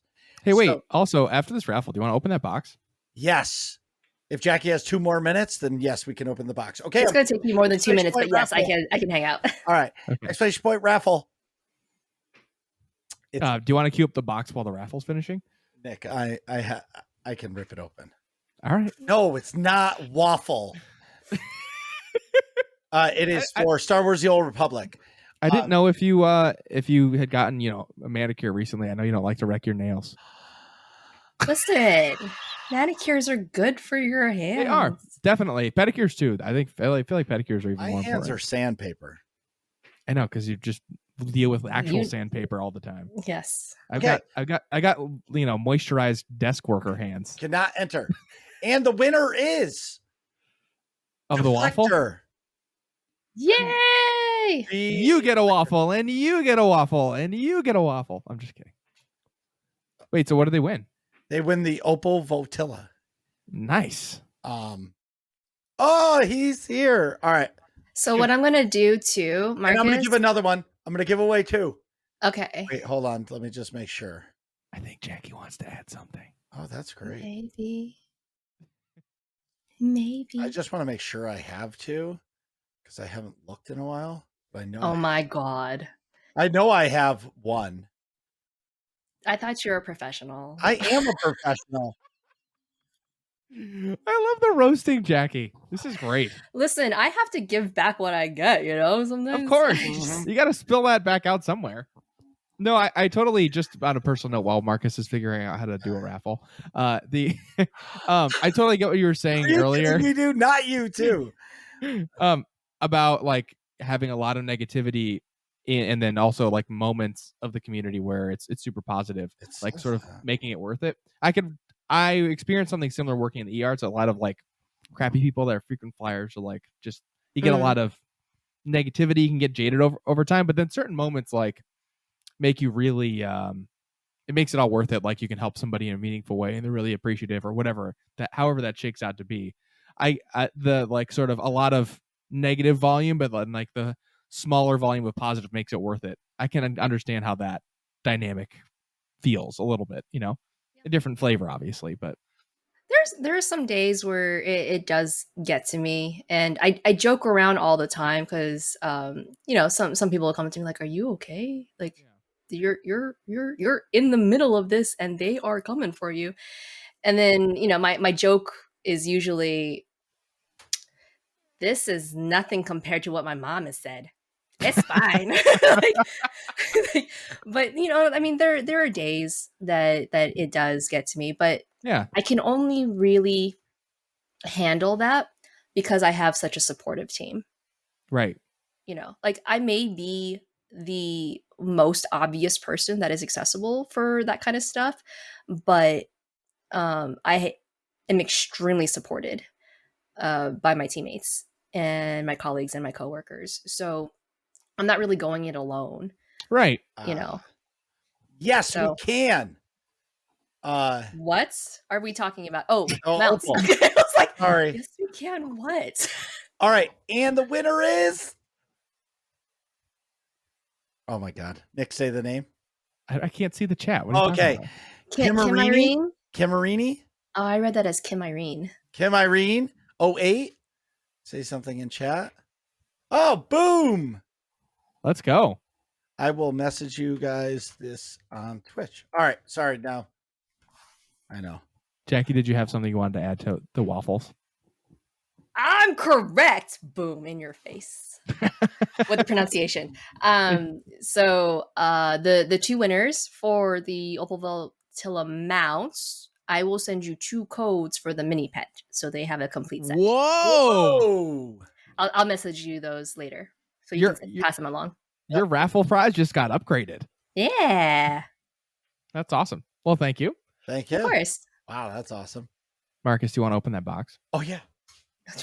You forgot about it thrice now. It's fine. It's from the Oopus. Ooh, UPS. Yups. Yep. Usually Nick would. I hear my bubble kids- wrap. My kids are going to be so excited for this tomorrow morning. Bubble wrap? Yep. That type of bubble wrap, I like the little ones where you can just Uh-oh. walk Right. all over it. I see Star Wars: The Old Republic bags. Whoa. They've got the logo and the BioWare logo. Oh man, seeing the waffles in chat, I'm hungry now. I think I will make waffles for dinner, and then I will tweet you. I think I'm going to too. Oh, we got pins. I We think got I will pins. tweet you. That's exciting. Thank you for that. Thank you. This is an awesome Star Wars: The Old Republic care package. Atrax and Doritos, I appreciate you in chat. Whoa. I think a t-shirt. Do I see a t-shirt? Star Wars: The Old Republic T-shirt. Hell yeah. Woo woo. Another And- one. Another Star Wars: The Old Republic t-shirt. You got to show the And- back of the first one. Yeah. Open it up. That's where all the cool stuff is. I mean, the logo's cool, but but Whoa. That's awesome. Private Skies, I also appreciate you. Oh my god. Anyone who's What? typing waffles in chat, I'm just saying I appreciate them. I love the meme. What an awesome care package. Thank you. Wow. We have the Journal of Master Nostrel. Whoa. That's awesome. I can't wait to read that later. Oh, Jackie, I don't know if it was Marcus and I or our cousins. That's how we started this whole shindig. Really? Yeah. Whoa, look at that. I We had have the Star no Wars magazine idea. with Malgus. Malgus on it. Wow. You couldn't get this magazine, the Star Wars Insider. You couldn't get this. I went to Wow. every comic book store possible and they didn't have it. That's awesome. I keep saying that's awesome, but it is. It's breathtaking. Wait, are you being sarcastic? You didn't know that? No, I didn't know. Oh, I yeah. thought y'all were just besties or something. No. We're related. I That's an awesome have no poster. idea. The Legacy of the Sith poster? That's sweet. See No. that little thing in the Working Class corner? Nerds episode Wait, what's- title, wait. Waffles with Jackie. Wait, oh yeah. Oh That's my definitely god, gonna be it. yes. That'll be Doritos. it. Wait, what's in the Doritos, corner? Done. I'm making this happen. Whoa. That's an epic poster. Or piece of Immortalized art. Love, hi. I immortalized. Oh my god. Little Capero action. That's awesome too. I So honest to I- God forgot what I sent. I have that poster and it's signed by Timothy Zahn from the Cantina. That's really I felt cool. really bad. So when we were in New York City, my wife was stuck talking to a bunch of people she didn't know because I talked to Timothy Zahn for like an hour. I would too. Oh, I forgot to mention. Look Whoa, at that's that. a cool piece of art This is- too. That's the Eternal Throne. Yes. What was I saying? Oh, my other favorite character besides Darth Bane is Admiral Thrawn. Hmm. Yeah, from the Timothy Zahn books. But Oh, what a cool care package. Onslaught. Awesome. And my favorite of all time, Tithe. Tithe. That's epic. That is so cool. Thanks, Jackie. Jackie, You're welcome. you're the best. I try.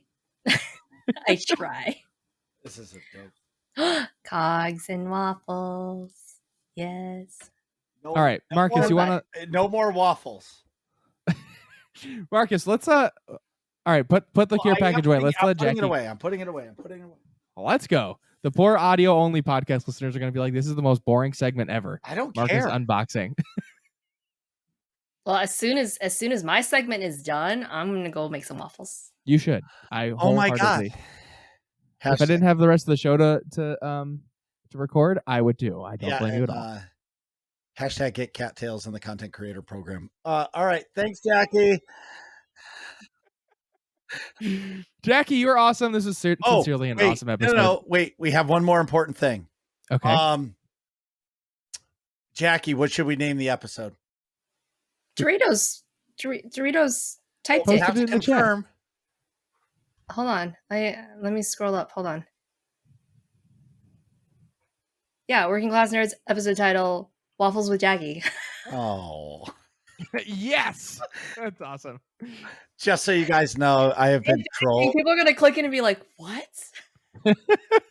Okay. What is this?" They'll click it out of pure curiosity. All right. That's awesome. Perfect. All right. So real quick, while you guys are doing that, in 10 seconds. Hold on. Let me just find it. Before Jackie goes, just because she's been awesome. All right. Okay. She might be gone when we do this, but everybody, exclamation point raffle for a 30-day subcode. Everybody thank Jackie in chat for coming on the show. Exclamation point raffle. And please, everybody, thank Jackie for coming on the show. You will get 30 days of free sub time from myself and Nick. Awesome. And if you scroll up in chat somewhere, I know Jackie posted a picture of or a code for a mini pet. Oh, that's probably gone. Oh, all right. Those were gone within like 4 seconds. Oh, okay. Just yeah. Yeah. So I'm pretty sure that is no longer active. No code, no mo. I get it. But I will give you the 2 codes for the 2 winners of the Opal Flotilla mount. Woo woo. Okay. Thank you so much. Yeah, of course. Thanks, Jackie. Jackie, you are awesome. Thanks for coming on the show.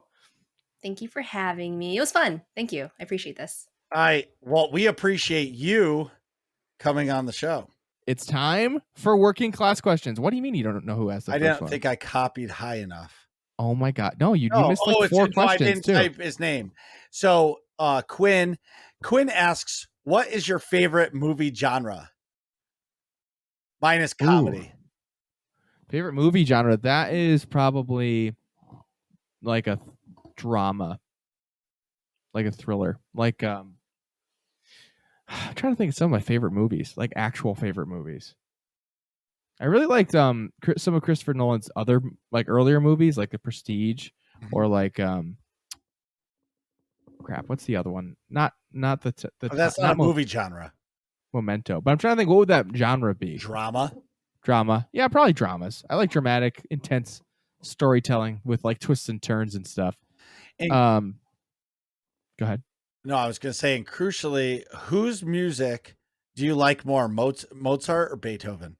I actually have a good answer for this. I honestly am not familiar enough with either of them to have a real opinion, so I'm going to go with Beethoven because I know he was deaf.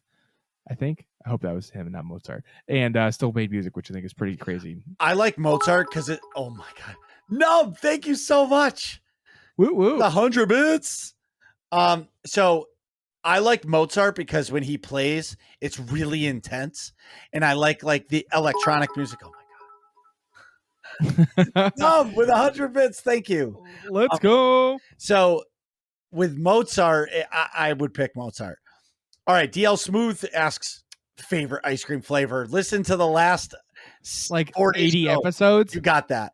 All right, Nick, what's your favorite pizza? I like a combo with like lots of meat products. Honestly, I like a lot of like hamburger, pepperoni, sausage, and then some veggies on it and spicy stuff. So I like a thick crust pizza, lots of sauce, lots of toppings. Let's make that thing like a casserole. No, that's 45 bits. Thank you. My God, stop giving bits. Do you think? No, we don't need a hype train. We do not. Anyways, my favorite pizza is pretty much any pizza with pineapple on it. Yes, Rube. pineapple. Like last night, I had a pineapple ham and bacon, and it was amazing. And they put hot honey on it. Oh, that's the best. Dude. My voice just cracked like I was in middle school. Did you hear that? Yeah. Dude, waffle train. Oh, my God. Get out of here, Doritos. The waffle hype train. Yeah. So the first time I ever had a hot honey on a pizza, it was a pepperoni pizza, and they squirted the hot honey on it. Amazing. Like the hot honey is amazing. I love that. The spicy sweet combo, I'm all about it. No, so Google, Albus, go to the Google and type in hot honey. The force will be with you. Nub! Who just sub to the Scarlet Ham. Thank you. Let's go. Waffle crust pizza. Thank you. Whoa, that just blew my mind. Waffle crust pizza would be so... Time out. You can make pizza on a waffle. Nick. Like a quick DIY one. Put some sauce, melt some cheese. They are fucking trolling me.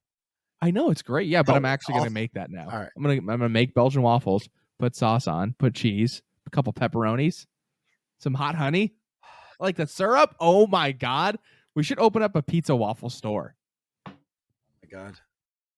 I don't like you guys. I mean, I guess the best community ever. Waffle pizza. Hashtag. Ooh, this is a good question. Stask asks, who's your favorite member of the SWTOR team? I don't know. It's hard. Wait, current or all time? Historically. I mean, so like first two that come to mind are Charles Boyd because I love the story content in Star Wars. That's my jam. Met him. And I met him in real life, and he had the dopest like Obi-Wan Kenobi Jedi robes on. So that was epic. That was 360 degrees of epic. But also Jackie Cow is pretty awesome because I know him as well, and we're UConn alumni. What up? But he doesn't work there anymore. So I have time out. Also Jackie Coe, yes, who's just on. But that was awesome. What a cool person. Yes, she's the shit. So I have to give a Mount Rushmore. It's a top 3. So Jackie, that was just on the show. Oh my God. No, thank you. 100 bits. Let's go. Thank you. So Jackie Coe, who was just on the podcast.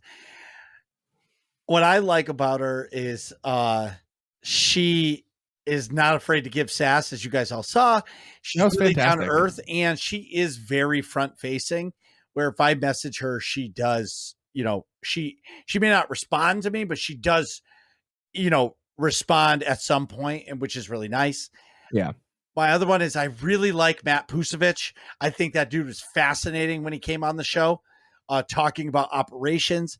And then I have to say Musco, because I feel like I know probably he wouldn't say this about us at all. Yeah, yeah, that was a fun show too. Yeah, but no, I know he wouldn't say it about us because even whenever we saw him in at a cantina or anything like that, I feel like we just have that connection. We can just have a great conversation, but granted, he's an ex-community manager, so he can talk to anybody. Yeah. But I feel like I connected the most with him, but Jackie is slowly she's passing him on the highway right now. I think so. Yeah. Oh, 100%. Yeah. I mean, it's like different flavors, they're both cool people, but, so Two Fox asks, what artist would you die to see alive or dead? That is a great question. That is hard. That's a tough one. I don't know. See, can I make some fantasy? Since we're doing alive or dead, can I make some fantasy scenario that's not possible? Can I time travel? Yeah, that's the whole point. So if I could go back in time to the And Justice for All tour for Metallica, I would love to see them live. In that time period, the late 80s, while they were still in the throes of alcoholism and just thrash metal, and it was complete chaos. Well, when metal came out.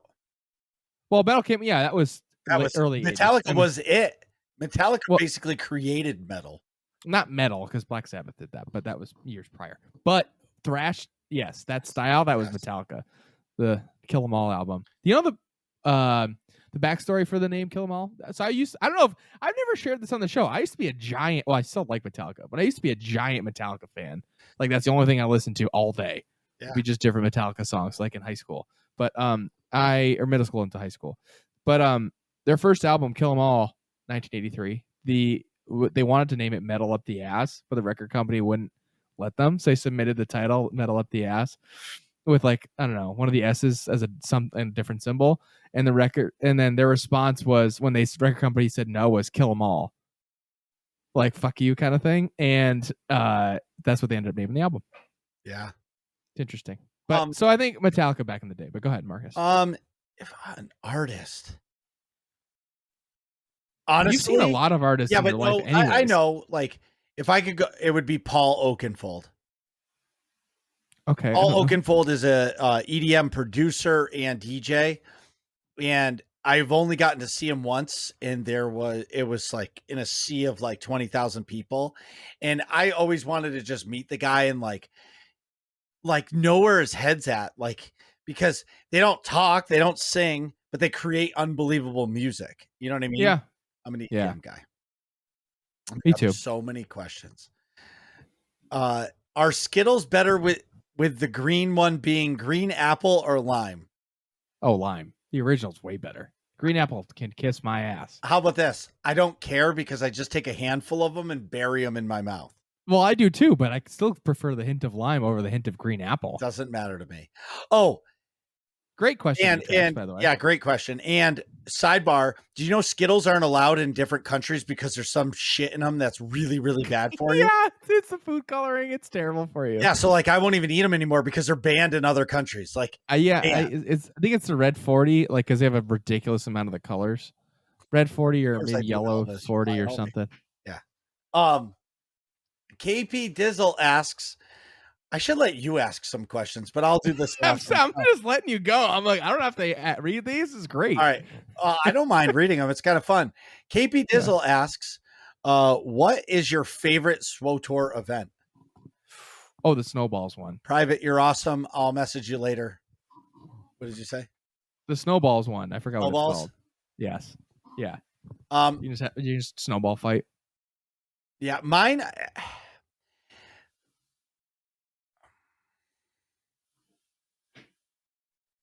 I'm torn. So I have two, okay? Yes, Rube. So my favorite SWTOR event is two of them. I love Life Day just because it represents Christmas in the Star Wars world, and like that's my favorite holiday, second favorite holiday. The other one is the Bounty Contract Week, but I can't ever figure out how to do the Bounty Contract Week. So in my head, I'm a good bounty hunter, but I can't actually figure out how to do the contract. So there it is. Amris, who got a notable mention. Oh yeah. If you were a pro level athlete, what sport would you want to play? Oh, mine's easy. I have two. So like in my heart and soul, paintball, because like, yes, I love paintball. It's my favorite sport to play for sure. But in terms of like my life, like, yeah, soccer probably, or like something where you make like actual crazy amounts of money. Soccer would be dope if I was a great professional soccer player. Not me. Or football. Not football because you get head injuries. Pro skateboarder.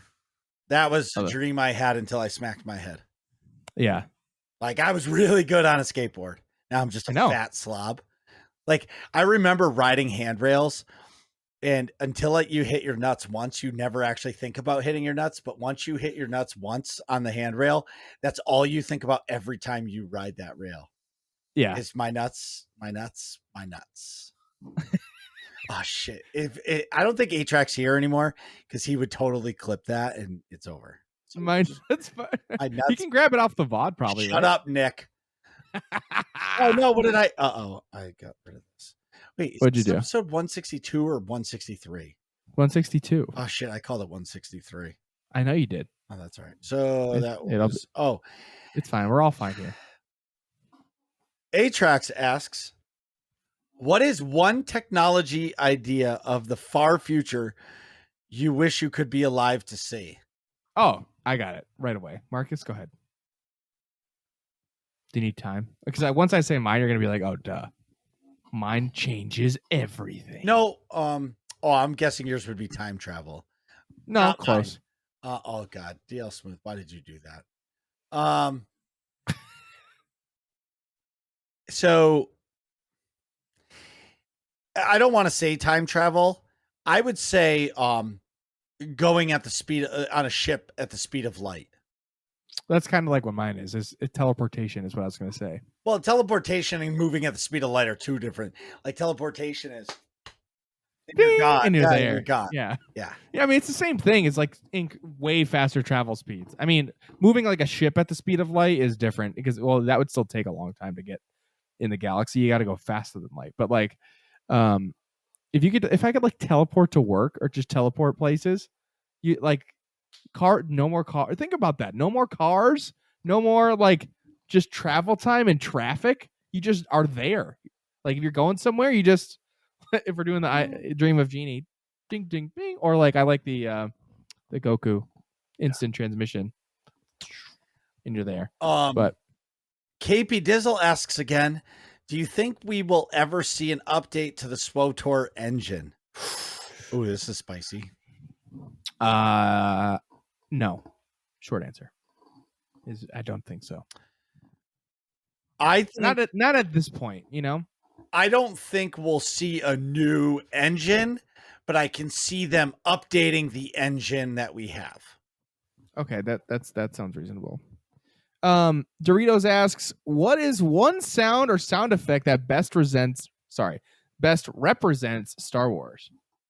A TIE fighter. Yeah. Oh, that's a cool sound. I was going to say a lightsaber igniting.